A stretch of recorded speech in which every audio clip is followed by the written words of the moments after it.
अस्सलाम वालेकुम, good morning. मैं हूं उस्मा अख्तर और आप देख रहे हैं अपना पाकिस्तान फेस्ट टीवी नेटवर्क पर। उम्मीद करती हूं कि आज का दिन आप सब लोगों का बहुत अच्छा शुरू हुआ होगा। आगाज़ करते हैं अपने प्रोग्राम का भी। मेरे साथ रियाज साहब रोज़ाना की तरह यहाँ पे मौजूद हैं और आज हम बात करेंगे कि फ्रीडम ऑफ स्पीच क्या है, बोलने की आज़ादी, अपने ख़यालात को बयान करने की आज़ादी क्या है, क्या इसकी कोई लिमिट होती है, लिमिट होनी चाहिए या नहीं होनी चाहिए, और स्पेशली हमारा मीडिया, पाकिस्तानी मीडिया जो है इस हक़ को किस तरीके से इस्तेमाल करता है, क्या सही तरीके से इसका इस्तेमाल किया जा रहा है या फिर अपने मफाद के लिए इसको गलत तरीके से इस्तेमाल किया जा रहा है। इसके ऊपर हमारी बात होगी रियाज साहब से, उनसे मुलाकात करते हैं। अस्सलाम वालेकुम रियाज साहब, कैसे हैं आप? खैरियत से? बिल्कुल ठीक ठाक जी रियाज साहब। जी, हम आज मीडिया के ऊपर ज़रा कुछ बात करेंगे।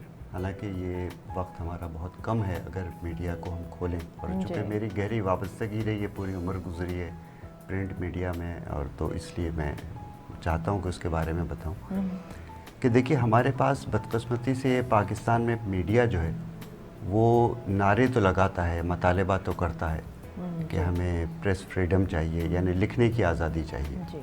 अब ये एक अलग बहस है कि वो मैं मिसालें देकर बता सकता हूँ कितनी ऐसी चीज़ें उन्होंने लिख रहे हैं, जो दिल में आता है लिखते हैं। इवन मुल्क दुश्मनों के बयानात तक को बहुत हाईलाइट करते हैं, चलाते हैं।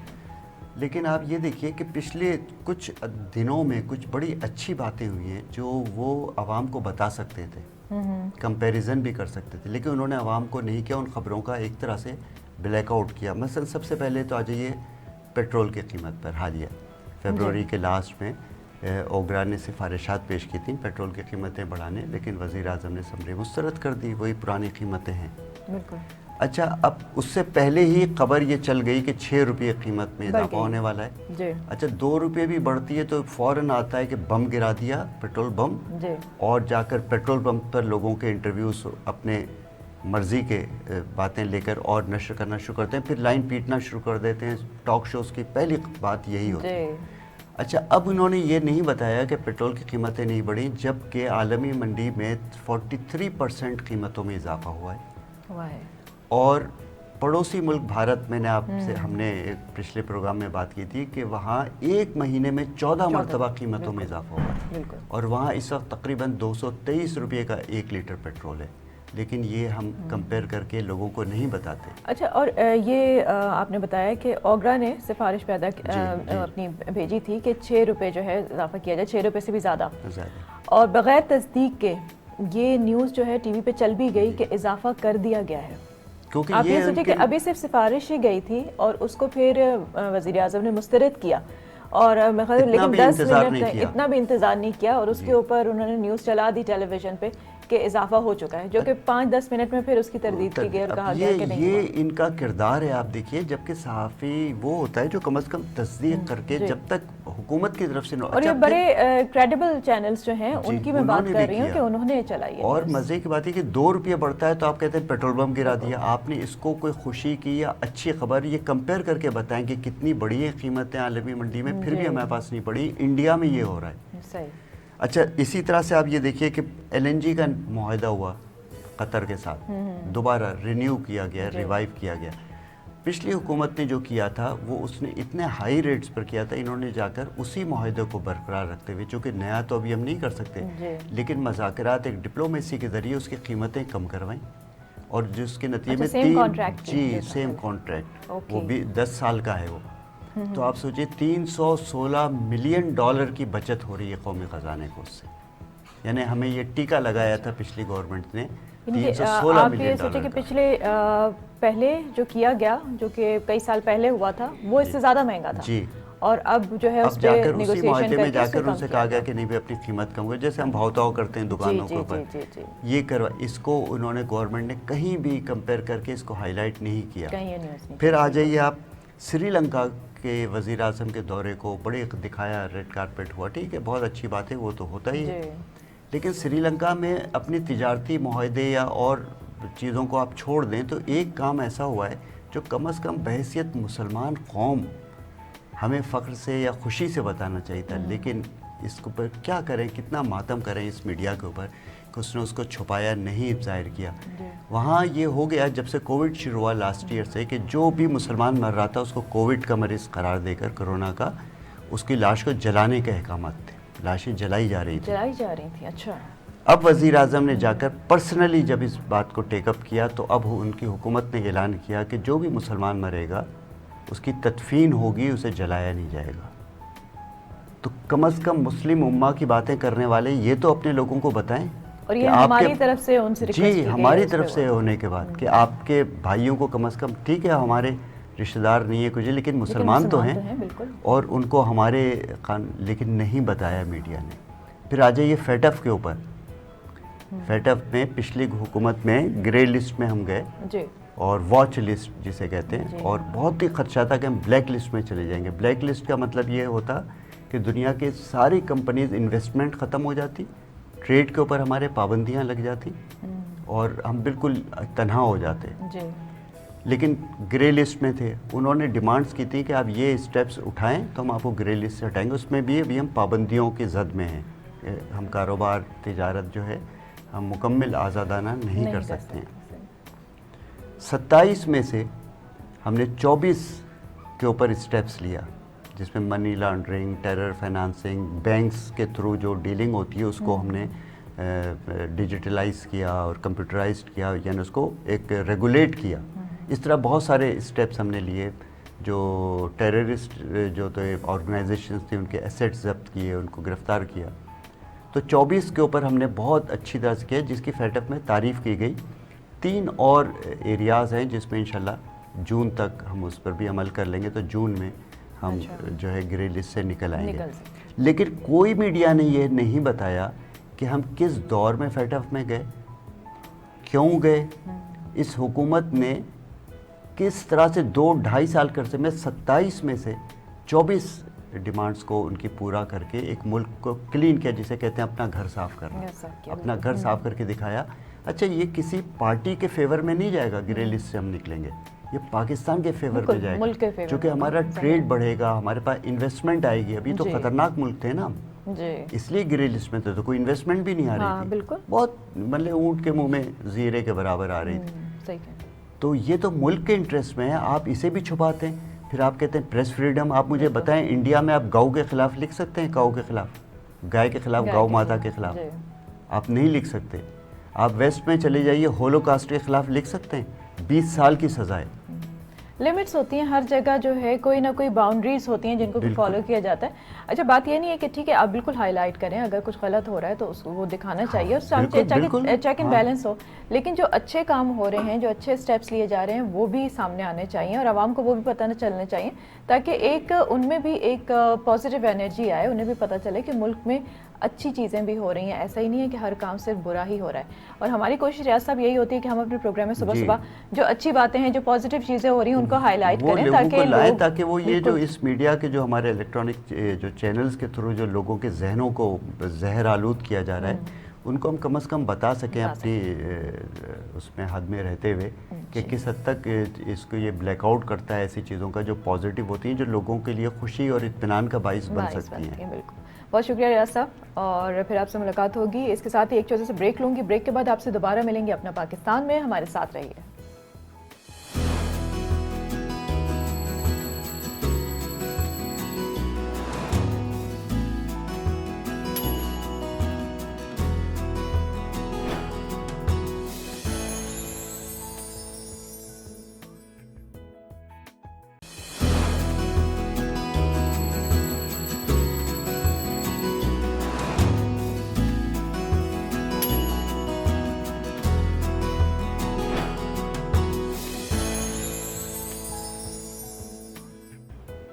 वेलकम बैक, आप देख रहे हैं अपना पाकिस्तान। मैं हूं उस्मा और मेरे साथ इस वक्त स्टूडियो में मौजूद हैं शब्बीर नाज़िर साहब।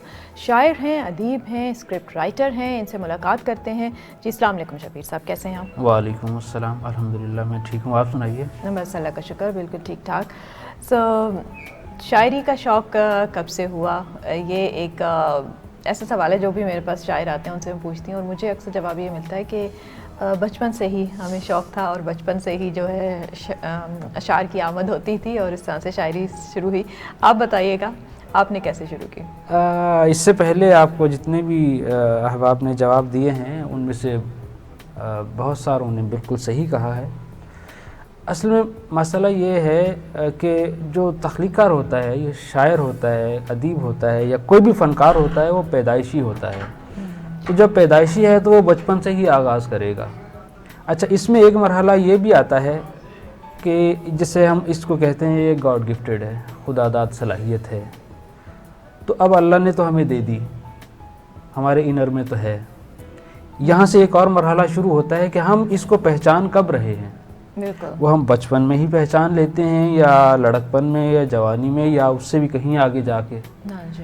तो ये मरहला पहचान का, जिसे इरफान ज़ात कहते हैं, उस अल्लाह ताला के दिए हुए वस्फ़ को पहचानने का, ये फिर किसी भी उस दौरानिए में हो सकता है। बचपन में हो सकता है, लड़कपन में हो सकता है, जब किसी से इश्क हो जब हो सकता है।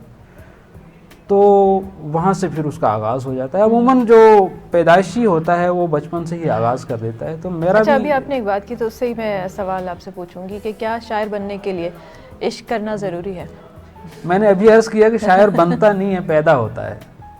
या कोई भी फ़नकार है वो पैदा होता है। वो अल्लाह ने आपको दे दी चीज़, उसको फिर आपने पहचानना है।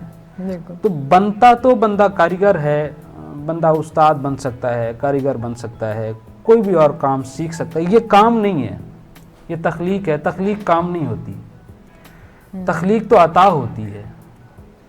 तो वो मालिक हर्फ व सौत अता करता है।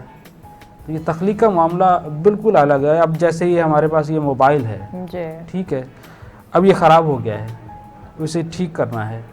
तो मुझे ठीक करने के लिए इसको सीखना पड़ेगा कि कैसे ठीक होगा, या मुझे कारीगर के पास जाना पड़ेगा जो इसको सीख चुका है। तो ये काम है इसको ठीक करने वाला। अगर मैं उसे कहूँ, अच्छा ये काम कोई भी कर सकता है, कोई भी बंदा है, बच्चा है, उसको आप किसी भी उसको ले जाएं, जैसे मोटरसाइकिल सीखने का काम है, या मोबाइल रिपेयरिंग करने का काम है, या दुनिया जहान का कोई भी काम है, आप उसको ले जाएं, वो करते करते करते करते सीख जाएगा, सीख जाता है। बिल्कुल। लेकिन तख्लीक का काम जो है ये ऐसा होता है कि आप सिखा नहीं सकते, सीख नहीं सकते। अलबत्ता इसमें एक चीज़ है, इसके टूल्स, जो आप जैसे शेर कहना है, अब शेर कहना हम नहीं किसी को सिखा सकते।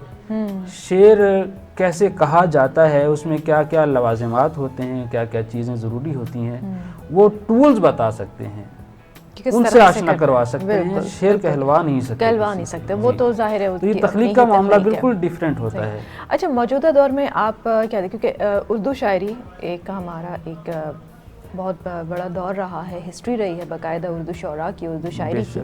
लेकिन अब विद टाइम आप देखें तो वो चीज़ बहुत डिक्लाइन हो गई है। ठीक है, आजकल हमारे यहाँ जो शायरी हो रही है वो उस लेवल की नहीं है, या उसको उतना पढ़ा नहीं जा रहा।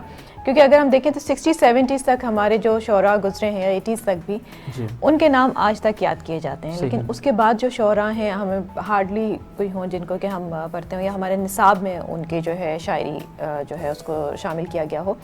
सो इसकी क्या वजह है? क्या शौरा उस लेवल के नहीं आ रहे, उस पाए के नहीं हैं, या फिर जो है हम खुद तवज्जो नहीं दे रहे इस तरफ?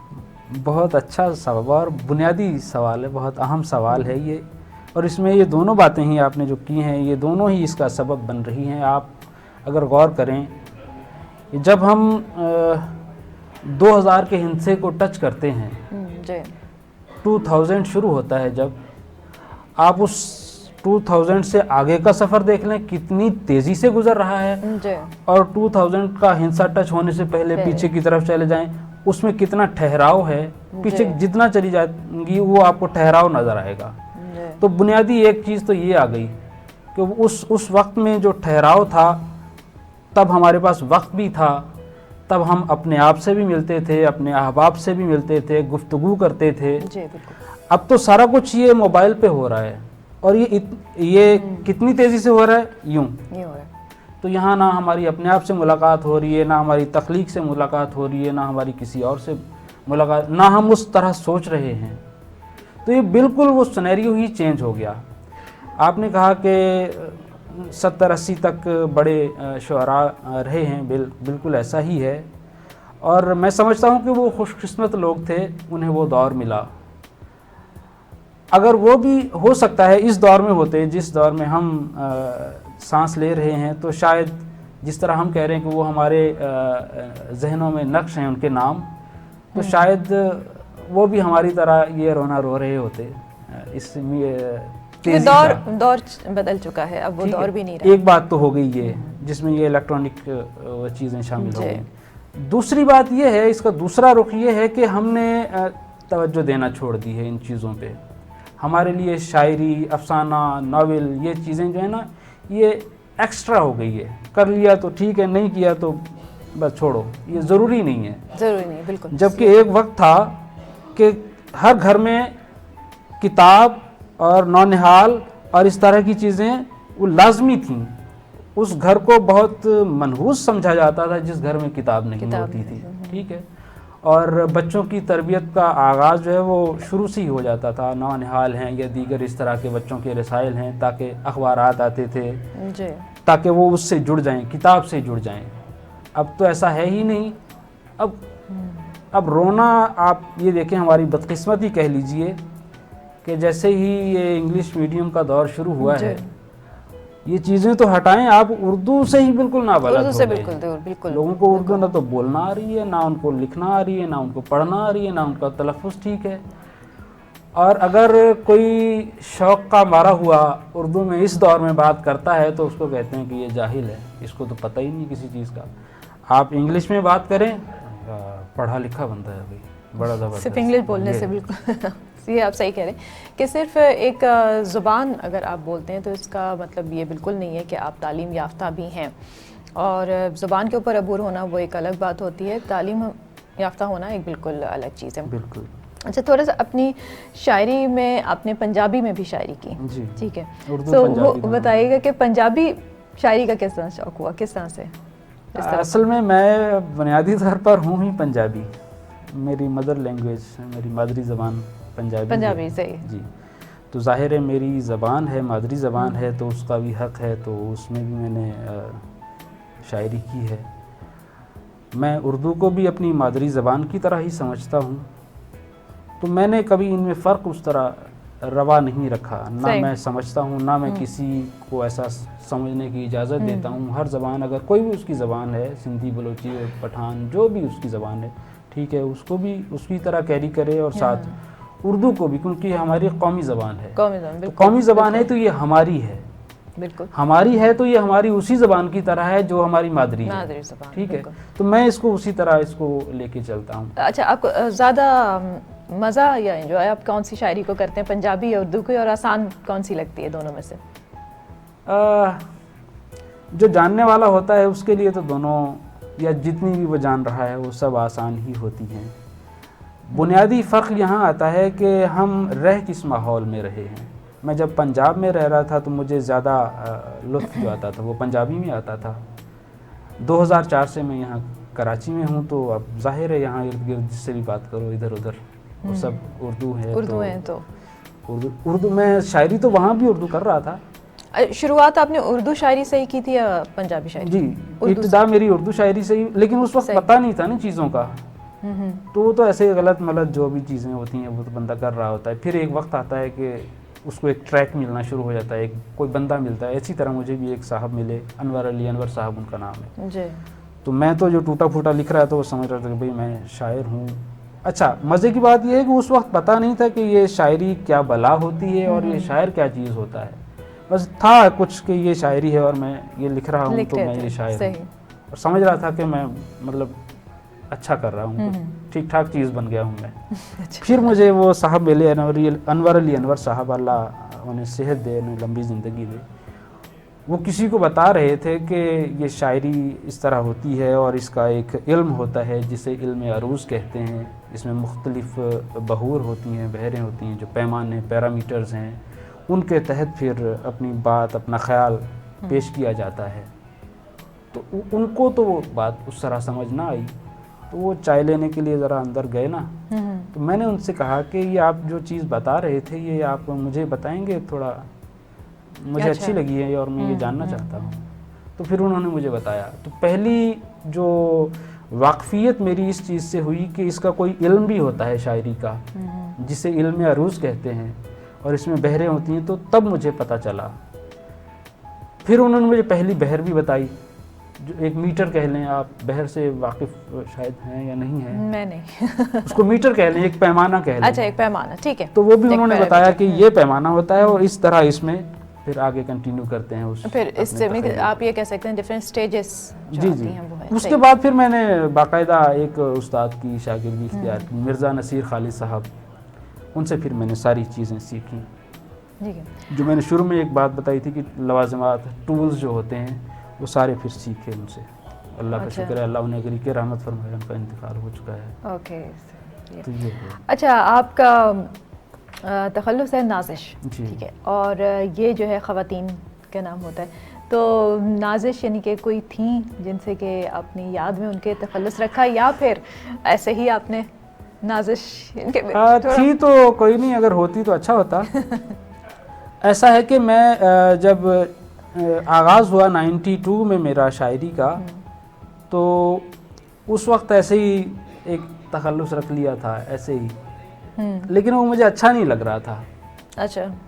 मैं सोच रहा था उसी दौरानिए में कि यार तखल्लुस को अच्छा सा होना चाहिए, कैची सा, ज़बरदस्त किस्म का, मीनिंग भी उसके अच्छे हों।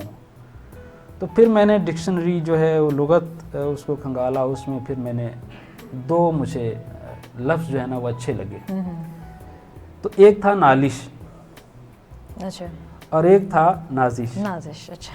तो नालिश का मतलब है रोने धोने वाला, मैंने कहा इसको हटाओ, नाला रोने से, धोने वाला ठीक नहीं है। सही। नाजिश जो है ये ठीक है, इसमें वो चीज़ है जो मैं महसूस कर रहा हूँ, जो होनी चाहिए, सही। तो फिर मैंने इसको रख लिया। अच्छा, ठीक वैसे है। तो नाम मेरा शब्बीर हुसैन है, तो कलमी नाम मेरा जो है वो शब्बीर शब्बीर नाजिश नाजिश है, ठीक यूँ है। है। अच्छा शब्बीर साहब, सेगमेंट का टाइम जो है हमारा वो ख़त्म हो रहा है, तो एंड में आपसे चाहूँगी कि आप अगर अपने कुछ शेर हमें इरशाद फरमाएं, उर्दू का और पंजाबी के दोनों अशार सुनाइए। जी, तो मैं एक ताज़ा गज़ल आपकी और नाजरीन की समाअतों की नज़र करता हूँ। जी बिल्कुल।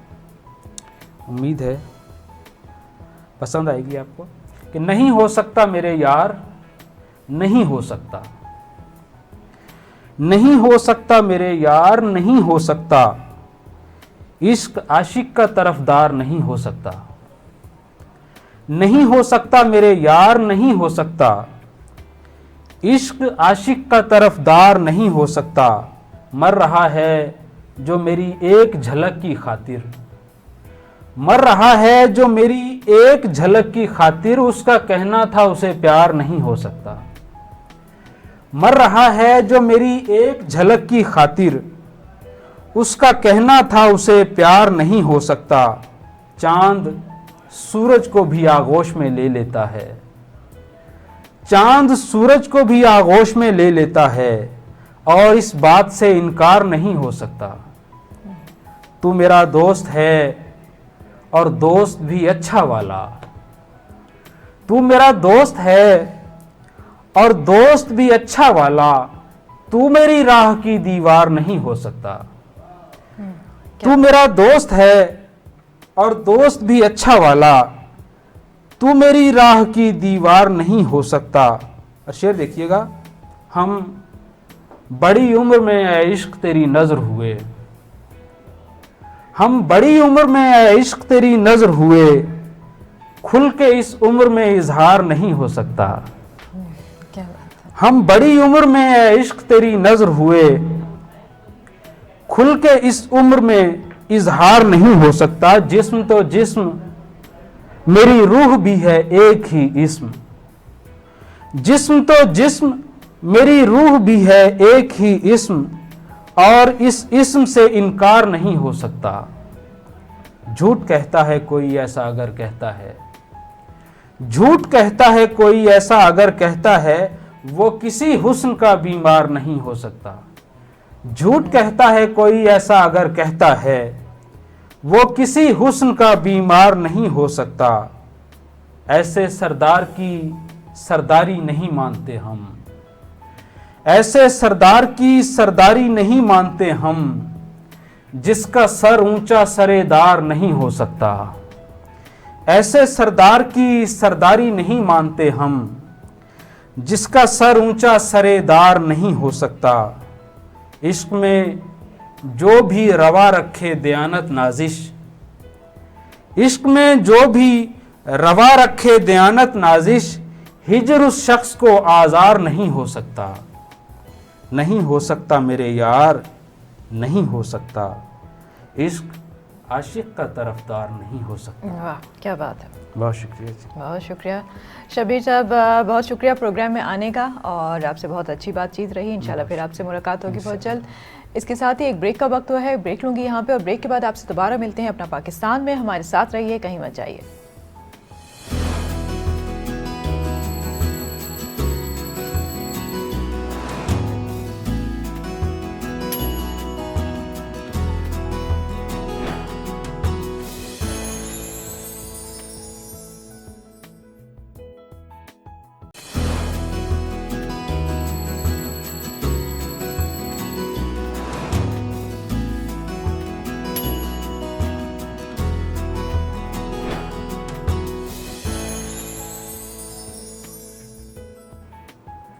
वेलकम बैक, आप देख रहे हैं अपना पाकिस्तान। मैं हूं उस्मा, और इस वक्त स्टूडियो में मेरे साथ मौजूद हैं सुनील शंकर।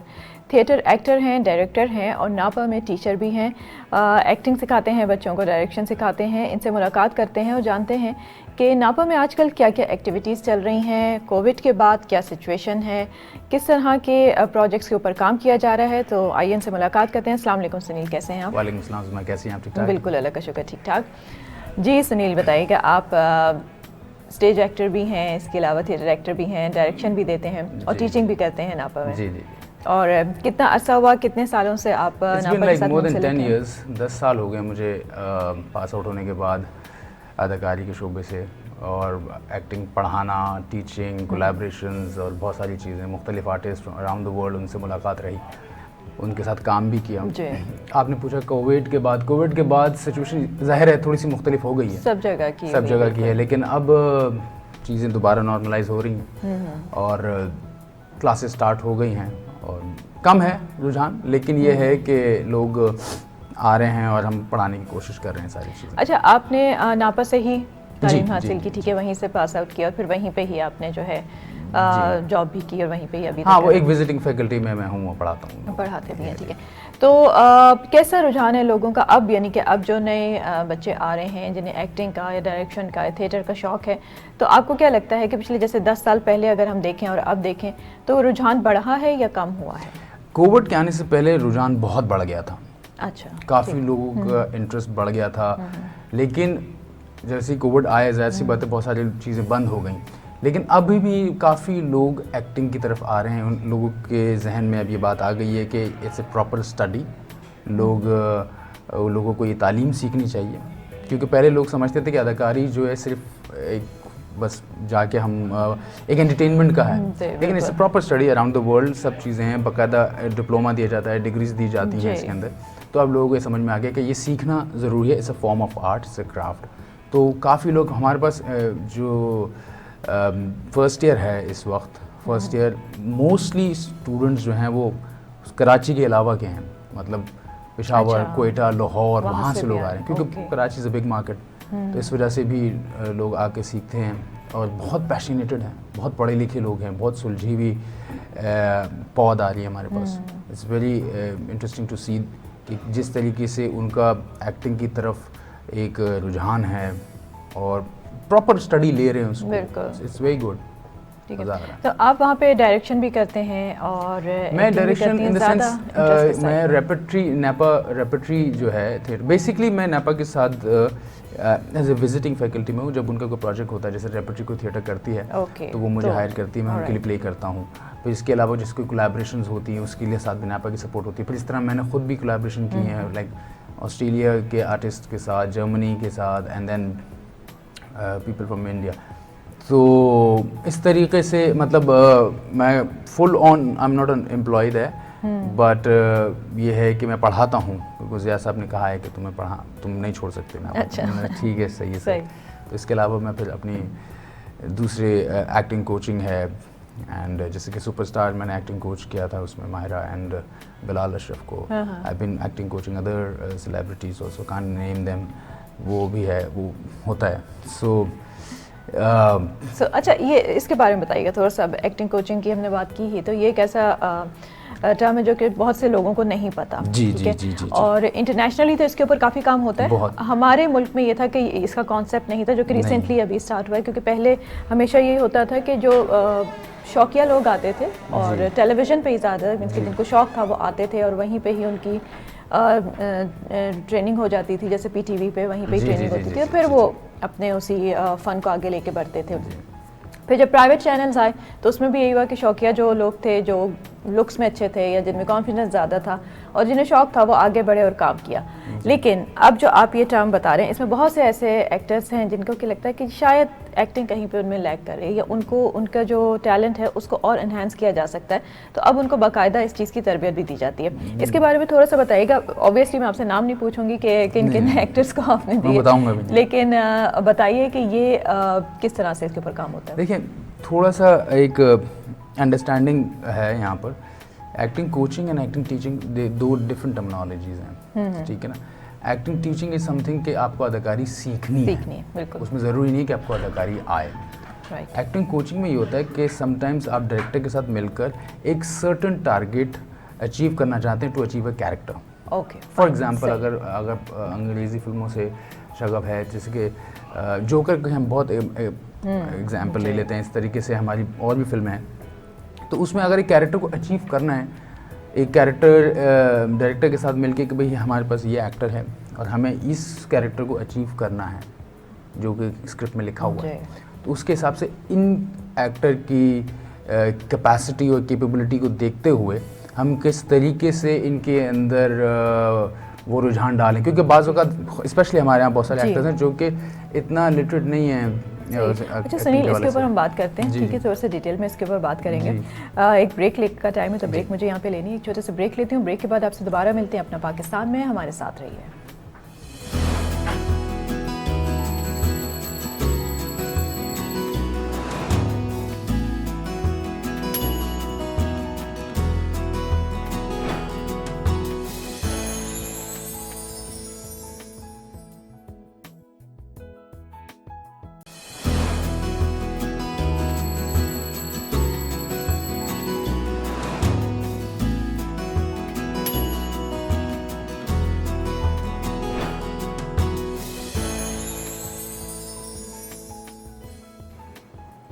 वेलकम बैक, आप देख रहे हैं अपना पाकिस्तान। मैं हूं उस्मा और सुनील मेरे साथ यहाँ पे मौजूद हैं। ब्रेक पे जाने से पहले इनसे बात हो रही थी कि एक्टिंग कोचिंग क्या होती है और उसका कॉन्सेप्ट हमारे यहाँ पे अभी इंट्रोड्यूस हुआ है और बहुत ज़रूरत भी थी उसकी, बहुत इंटरनेशनली तो इसको इस्तेमाल किया जाता है।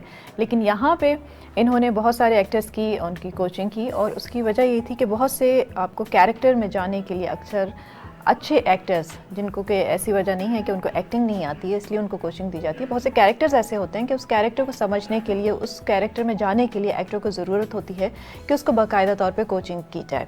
सो सुनील, यही मैंने सही एक्सप्लेन किया, बताइएगा। हाँ, काइंड ऑफ। लेकिन यही है कि क्योंकि किरदार तो हम वैसे ही हर करते हैं, लेकिन बाज़ वक़्त कुछ डायरेक्टर्स का कुछ पर्टिकुलर चाहते हैं कि वो अचीव करना चाहते हैं किसी कैरेक्टर को इस तरीके से, और ये हमारे पास एक्टर हैं और इनके थ्रू हम किस तरीके से उस चीज़ को अचीव कर सकते हैं। क्या आप इनको समझें कि हमारे अदाकार किस तरीके से हैं, क्या टेंडेंसीज़ हैं, क्या कैपेसिटी है उनकी, वो टेंडेंसी कहीं मेरे जो इमेजिन कर रहा हूँ कि यार ये किरदार क्या ये हो। फॉर एग्जांपल अगर मैं कहता हूँ कि कोई अगर जिना की हम इम्पर्सनेशन कर रहे हैं और हम उनकी वॉक, उनका एक स्टाइल, उनकी सारी चीज़ें, उनकी साइकी, उस पर डिस्कशन, उनकी सारी चीज़ें, फिर आप ये देखते हैं कि अगर जो हमारा एक्टर है वो अगर उस जैसे कि वो सेंसिबिलिटी या वो एजुकेशन उसकी नहीं है जिस तरीके से वो सोचते थे, तो फिर ये हम उसको कोशिश करते हैं अचीव करना, एक्सरसाइजेस कराते हैं कि वो उस कैरेक्टर को कैसे परसीव कर रहा है और कैसे कर सकता है या नहीं कर सकता। फिर दूसरी बात ये भी होती है कि बाज़ वक़्त कुछ सर्टन एक्टर्स की टेंडेंसीज़ होती हैं, फिज़िकल टेंडेंसीज़ होती हैं, और क्योंकि और कुछ टेंडेंसीज़ उनके तजर्बे और उनकी एजुकेशन के हिसाब से भी होती हैं। मतलब उनका बोलने का तरीका कुछ मुख्तलिफ होता है जो कि किरदार पे नहीं जा रहा होता, जी। और सोचने का तरीका मुख्तलिफ होता है जो कि किरदार के सोच से मैच नहीं कर रहा होता, राइट। तो ये प्रॉब्लम होती है बाज़ औक़ात। अच्छा, हमारे यहाँ बहुत से एक्टर्स, ज़्यादातर एक्टर्स, जैसे मैंने पहले भी बात ही की थी कि शौकिया तौर पे आते हैं, ठीक है, उनको शौक होता है, बाकायदा तौर पे तालीम लेकर नहीं आते, और तो ऑब्वियसली उन्हें, क्योंकि एक्टिंग भी एक किसकी बाकायदा तालीम है, और जब आप इसको पढ़ते हैं तो आपको पता चलता है कि कितनी इसमें डेप्थ है, इसकी कितनी टेक्निकलिटीज़ हैं। लेकिन हमारे यहाँ का देखा जाए तो 80-90% एक्टर्स ऐसे ही हैं जिन्होंने बाकायदा तौर पे तालीम नहीं ली होती। तो ऑब्वियसली जिस तरीके की आप ये बात कर रहे हैं कि कैरेक्टर को परसीव करना, उसको उस तरीके से समझना, क्योंकि राइटर ने एक कैरेक्टर लिखा, फिर उसको उसी तरीके से डायरेक्टर ने कैसे परसीव किया है, और फिर एक्टर किस तरह से परसीव करके उसको डिलीवर करता है, फिर सामने वो एक कैरेक्टर नज़र आता है। तो इन सब में जो कोऑर्डिनेशन होना वो बहुत ज़रूरी होती है, और अगर आपके पास बाकायदा तौर पे इसकी तालीम नहीं है तो फिर ये कोऑर्डिनेशन जो है इसमें गैप आ जाता है। जी जी, वही बात है कि जब हम आर्ट की बात करते हैं तो क्राफ्ट तो देखें हम सिखाया जा सकता है, फिर क्रिएटिविटी जो है वो खुद से आती है बाज़ औक़ात, जैसे हम कहते हैं ना बाज़ औक़ात ये तो गॉड गिफ्टेड है। सो तो वो अगर आपको क्राफ्ट पता होता ना, अगर आपको क्राफ्ट भी नहीं पता तो क्रिएटिव होने का सवाल ही पैदा नहीं होता। तो क्राफ्ट पहले आप सीख लेते हैं, फिर उसमें आप अपनी क्रिएटिविटी, अपने एक्सपीरियंसेस के थ्रू, अपनी समझ और अपनी इमेजिनेशन, बिकॉज मैं आपकी इमेजिनेशन को देख नहीं सकता, what you can imagine I can't see that, of course, हाँ। ठीक है। अब जिस तरीके से मैं इमेजिन कर रहा हूँ और आपने कोई कैरेक्टर और मैंने कोई कैरेक्टर कंसीव किया है, और अपनी इमेजिनेशन को यूज़ करते हुए मैं उसको, और डायरेक्टर की इमेजिनेशन को लेते हुए और मेरी क्राफ्ट को लेते हुए फिर मैं वहाँ उस कैरेक्टर को शो करता हूँ या दिखाता हूँ या उसको जीता हूँ, then this is something which you call art, which is कि यार ये कोई कैरिकेचर नहीं, कॉपी नहीं है। हाँ, ये एक अलमिया है कि हमारे पास अदाकार, खैर हमारा सेटअप भी ऐसा है ना, हमारे पास इतने एकेडमीज़ भी नहीं है अभी कि लोगों को रुझान हो। हमारे स्कूल लेवल में भी इतना एक्टिंग को या ड्रामाज बहुत कम होते, यूनिवर्सिटी लेवल पे होते थे, पहले भी होते थे, लेकिन अब आई डोंट नो क्या होता है। तो वो भी अगर हो तो लोगों को पता लगे कि हाँ यार ये एक प्रॉपर स्टडी है, इसको सीख के जाते हैं ताकि और काम करें और सारी चीज़ें करें। अच्छा, मेथडिस्ट एक्टर जो है अब वो हैं, वो क्या होता है इस टर्म को? मेथड एक्टिंग देखें, इट्स मेथड एक्टिंग की डेफिनेशन बेसिकली कोई मेरे हिसाब से कुछ नहीं होती, there is a method of acting. Okay, ठीक है, किस तरह से, थोड़ा explain. So for example Stanislavski जिन्होंने ये मेथड एक्टिंग के रूल्स, जिसको कह लें या पॉइंट्स निकाले कि अदाकारी करने के कुछ मेथड्स होते हैं। फॉर एग्जांपल जैसे कि छोटा सा एक मेथड ये है कि इमोशनल मेमोरी रिकॉलिंग। अगर मैं आपको कोई सीन देता हूँ कि आपका सीन खुदा न खासा ऐसा है कि जिसमें आपको सीन को रोना है, सही, तो स्टैनिस्लावस्की ये कहता है, वो मेथड ये कहता है कि आप उसको किसी ऐसे इवेंट के साथ रिलेट करें या उस ऐसे इवेंट को रिकॉल करें जो आपकी अपनी ज़ाती ज़िंदगी में गुजरा हो, ठीक है। लेकिन ये चीज़ लोग सिर्फ यहाँ तक पता है लोगों को, लेकिन इसका सेकंड फेज़ नहीं पता, और अगर वो इवेंट आपको आज भी सोचते हुए आप उससे झुंझला जाते हैं, घबरा जाते हैं, तभी वो मेथड काम करेगा, वरना नहीं करेगा काम। अच्छा, इसके अगर आप उस चीज़ को कवर कर चुके, रिकवर हो चुके हैं उस चीज़ से, तो फिर आपका वो एक्सप्रेशन, फिर वो आपका फिर वो मेथड आपको यूज़ नहीं होगा। फिर उसके बाद दूसरे मेथड्स हैं, देखिए जैसे आप, जैसे कि मैं भी यूज़ करता हूँ कि फ़िज़िकल मेथड, बाज़ औक़ात फ़िज़िकल एक्सर्शन से, फिजियोलॉजी, ये मतलब हम फिज़िक से भी जब आप फिज़िकल एक्सर्शन करते हैं तो एंगर का एलिमेंट और पेन का एलिमेंट आता है, वो बहुत जेन्युइन होता है। आप जेन्युइनली गुस्सा नज़र आते हैं और दिखते हैं, लेकिन आप मतलब होते नहीं हैं। तो फिज़िकली हम आपको कुछ इस तरह की एक्सरसाइजेज देते हैं, ये भी मेथड का हिस्सा है। अच्छा, कि आप फिज़िकली फॉर एग्जांपल 25 पुशअप कर लिए जिसका कोई ताल्लुक नहीं आपके सीन से, या ऑन द स्पॉट बंदा 20 मिनट से जॉगिंग कर रहा है और जैसी जॉगिंग ख़त्म की और यहाँ पे आया और ऐसा लगा कि वो जब यहाँ वो रुकता है और यहाँ पे फ़ौरन सीन में एंटर होता है तो ऐसा लगता है कि ये एग्जॉस्टेड है, ये घबराया हुआ है, कुछ है। सो वो जो चीज़ें फिजिकलिटी, हाँ, ये different method, this are all methods for achieving certain things. इसी तरीके से बाज़ औक़ात लोग कैरेक्टर को कंसीव करने के लिए, जैसे कि अगर फॉर एग्जांपल मैंने कोई गुज्जर डाकू का करना है कैरेक्टर और मैं कोई गैंगस्टर हूँ, तो मैं, अगर मेरे पास इतना बजट है तो मैं जाके ऐसे लोगों के साथ रिसर्च करना शुरू कर देता हूँ, उनके साथ रहना शुरू कर देता हूँ, उनका डायलॉग अडॉप्ट करना शुरू कर देता हूँ, मैं उनकी साइकी समझना शुरू कर देता हूँ, मैं उस एनवायरनमेंट में रहता हूँ। दिस इज द मेथड, मैं उस एनवायरनमेंट में रहता हूँ और रह के मुझे, अगर जैसे मुझे मतलब अगर किसी प्रेजेंटर का किरदार करना पड़े तो I would come and I would stay with the presenter कि भाई इस क्या चीज़ें होती थोड़ा हैं, किस टाइम तरह उस फील किया, माहौल में गुजार ताकि ये मेथड समझ में आए, ये एक्सपीरियंस समझ में आए, सही। इस एक्सपीरियंस से मैं और फिर यूज आप टू हूँ, perform फिर कर मैं सकें इसी उसको। एक्सपीरियंस को रीलिव करूँ इन एक्टिंग। लेकिन ऑब्वियसली इन चीज़ों के लिए आपको टाइम भी चाहिए, चाहिए। क्योंकि आप और होता है बाहर तो इस तरह से बहुत होता है, बहुत से ऐसे एक्टर्स हैं जो वाकई अपने कैरेक्टर को अचीव करने के लिए कई कई सालों उसके ऊपर काम करते हैं, और इसी तरीके से वो उस कैरेक्टर में पहले ही सेट पे जाने से पहले, एक्टिंग स्टार्ट करने से पहले ही वो उस कैरेक्टर को अपना चुके होते हैं। इसके ऊपर तो हम जितनी भी बात करें वो कम हो जाएगी। आजकल थोड़ा सा ये पूछूंगी कि थिएटर की तरफ लोगों का अक्सर रुझान नहीं होता, इसलिए जिन लोगों को बहुत शौक होता है वो थिएटर की तरफ आते हैं। उसमें एक बहुत बड़ी वजह ये है कि हमारे यहाँ अगर हम देखें, इंटरनेशनली तो मैं बात नहीं करूँगी, कि बजट्स की कमी, ठीक है, अगर फाइनेंशियल उस पर देखें तो हमारे यहाँ ऐसा नहीं है कि अगर एक्टर को जो थिएटर में काम कर रहा है he is not minting money, obviously, ठीक है, यहाँ पे नहीं है वो काम। यहाँ पे ज़्यादातर एक्टर्स वही है थिएटर में काम कर रहे हैं जो अपने शौक से, अपने पैशन से कर रहे हैं, लेकिन अगर पैसा कमाना है तो वो टेलीविजन की तरफ आते हैं। तो इसको किस तरीके से थोड़ा बेहतर किया जा सकता है, क्योंकि नापा काफ़ी टाइम से अब तो काम कर रहा है, आपको क्या लगता है थोड़ी इम्प्रूवमेंट हुई है? थिएटर हमेशा से सिर्फ ना सिर्फ पाकिस्तान में, हर जगह ऐसा ही रहा है, क्योंकि ऑडियंस को अपने घर से निकाल कर थिएटर में लाना एक मुश्किल काम है, ठीक है, और एक टीवी से या किसी और मीडियम से हज़ारों लोगों तक पहुंच जाना एक मतलब रीच जो है आसान है। तो ये एक तो ये बड़ा मसला है, इसलिए बजट का इशू आ जाता है, क्योंकि अगर आप एक खेल जो अब जैसे ब्रॉडवे पे कोई साल पूरे साल 300 परफॉर्मेंसेज होती हैं, क्योंकि उनको नौकरियां लगी हुई होती लोगों की। यहाँ पे ऐसा नहीं है, यहाँ पे लेकिन यस, अगर थिएटर आपको बहुत सारी चीज़ें सिखाता है, थिएटर आपको पैसे बिल्कुल नहीं मिलेंगे आप, अगर आप समझते हैं कि थिएटर से आप पैसे कमाएंगे, ये आप भूल जाएं, ये मतलब ये आप खाम ख्याली आपकी, आप बिल्कुल नहीं कमाएंगे, नहीं कमा सकते। आप सीख बहुत जाएंगे, आपका इंटेलेक्ट लेवल बहुत हो जाएगा, आप इंसान बहुत अच्छे हो जाएंगे, डिसिप्लिन हो जाएंगे, बहुत डिसिप्लिन हो जाएंगे, ऑनेस्टी आपके अंदर आ जाएगी, केयर आ जाएगी, आप लोगों को रिस्पेक्ट करना सीख जाएंगे, बहुत सारी चीज़ें, आपको डिफरेंट डायमेंशन ऑफ लाइफ समझ में आ जाएगा कि डिफरेंट डायमेंशंस होते हैं लाइफ के, और बिलीफ सिस्टम्स होते हैं, not just one belief system, बहुत सारी लाइफ के बिलीफ सिस्टम समझ में आ जाते हैं कि ओके किस किस सिचुएशन में कैसे जीना। इट्स लाइक अ थेरेपी, क्योंकि हर दफ़ा थिएटर में जब भी केसेस हो रही है तो बाकायदा थेरेपी सेशंस चल रहे होते हैं, what are you going through, what is happening, क्या मसले हैं, बहुत सारे लोगों के ब्रेक डाउन्स होते हैं। तो इट्स द ब्यूटीफुल, क्योंकि आपने अपनी लाइफ से निकल के किसी और कैरेक्टर में आना है, उस लाइफ को आपने अपनाना है, तो और वो फिर उसके साथ एक्सरसाइजेज हैं, फिर उसके बाद मेंटर आपको बता रहे होते हैं तुम्हारे साथ ये हो रहा है, तुम्हारे साथ ये हो रहा है, तो इट्स लाइक कि इंसान दोबारा से इंसान बन रहा होता है वहाँ पे। बहुत शुक्रिया सुनील, बहुत अच्छी आपसे बातचीत रही, प्रोग्राम में आने का आपका बहुत शुक्रिया।